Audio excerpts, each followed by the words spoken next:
புதிய ஆண்டினுடைய தொடக்கத்துல நீ ஆனா வருட ஒரு நிகழ்ச்சி பண்ணும் ஒரு கியூரியாசிட்டி அடிப்படையில எல்லாருக்கும் ஒரு ஆசை இருக்கும்ல இந்த வருடமாவது நன்றாக இருக்குமா முதல்ல பணத்துல இருந்து ஆரம்பிக்கும் 2026ஆம் ஆண்டு இஎம்ஐ யாருக்கெல்லாம் முடியும் சார் ரிஷபராசிக்கு சார் எங்க பணம் கேட்டாலும் இது வரைக்கும் எதிர்பார்த்த பணம் கண்டிப்பா திரும்ப வரப்போகுது சார். அப்படியா?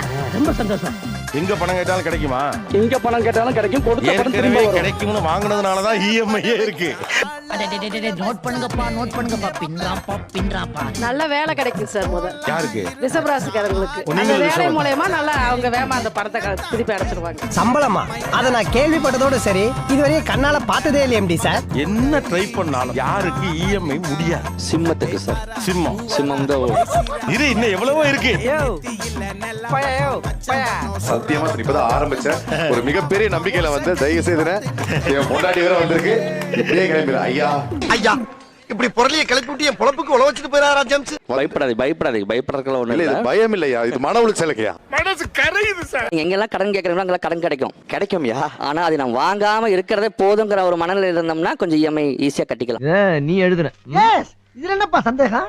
இந்த ராசி லவ் பண்ணிக்கிட்டு இருக்கு 2025ல கல்யாணம் பண்ணிருங்க. இல்லன்னா பிரச்சனை. மீன ராசி சார், ராசியிலே சனி இருக்கிறதுனால ஏதாவது தடங்கல்கள் வரும். எனக்கு இந்த கல்யாணத்துல இஷ்டம் இல்ல. சின்ன சேனலுக்கு எதா இருந்தாலும் அது கொஞ்சம் ஆதரவு கொடுங்க. உங்க பொண்ணான கையை கொண்டு அந்த பெல்லில தட்டிடுங்க. அவங்களுக்கு சப்ஸ்கிரைபர் 5-10 ஏறுனா அவங்க மனசு சந்தோஷப்படும். அவங்க வீடியோவும் பாருங்க.